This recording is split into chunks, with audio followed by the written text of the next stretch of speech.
Hello hello, on est de retour pour une nouvelle vidéo. Donc cette nouvelle vidéo va traiter de déménagement de nos fraisiers.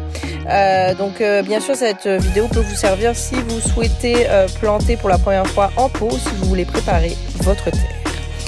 Alors c'est parti. Alors déjà là on va d'abord rechercher le pot qui va accueillir nos fraisiers. Donc là on en a trouvé un qui est dans un état encore pas mal. Donc là on va le vider bien sûr de tout ce qu'il a actuellement, de la terre, des racines et de tout ce qu'il peut y avoir. Et on va venir bien sûr placer le pot là où on veut placer nos nouvelles fraises. Alors maintenant c'est la deuxième étape, donc c'est la recherche du cacabeuf. Alors c'est une étape assez intéressante, assez particulière. Donc là on va vraiment chercher un cacabeuf qui est sec et non mouillé, parce que mettre du cacabeuf frais, ça va venir brûler vos plantes. Donc il faut faire très attention vraiment que le cacabeuf ne fasse qu'un comme une grosse galette et qu'il soit vraiment sec avec une petite croûte blanche sur le dessus. C'est très important.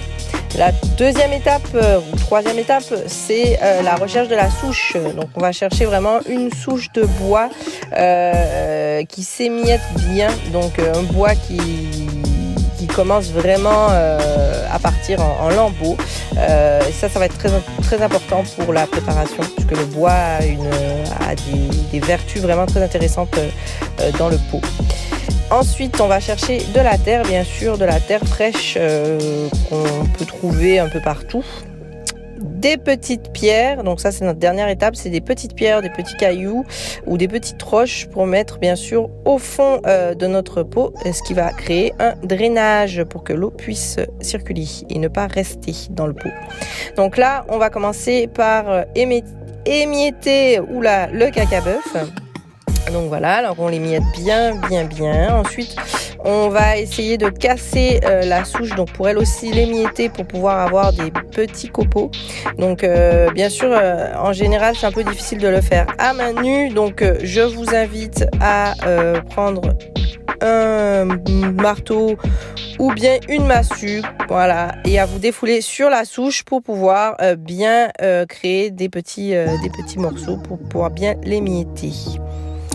Donc, une fois que vous avez correctement émietté votre souche, donc là, vous allez pouvoir faire votre mélange déjà de terre, faire une base de terre et vous allez pouvoir l'arroser. Alors nous, on utilise l'APM comme on a parlé dans la vidéo précédente. Vous pouvez utiliser de l'eau.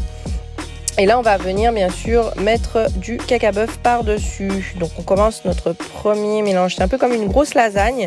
Donc là, on va venir mettre du cacabeuf par-dessus qu'on émiette bien. Et puis qu'on va mélanger bien sûr à la souche du bois. Et on va tout bien mélanger pour pouvoir créer comme une belle harmonie entre tous les éléments. Donc on essaye d'éviter d'avoir des gros morceaux. Et on vient bien sûr le placer dans le pot. Alors on ne remplit pas complètement avec ce mélange. Ce qu'on fait, c'est qu'on remplit au quart et on termine avec de la terre fraîche, donc sans mélange. Vous pouvez aussi ajouter un peu de cacabeuf sur le dessus, mais vraiment pas beaucoup, dépendamment de la demande de votre plante.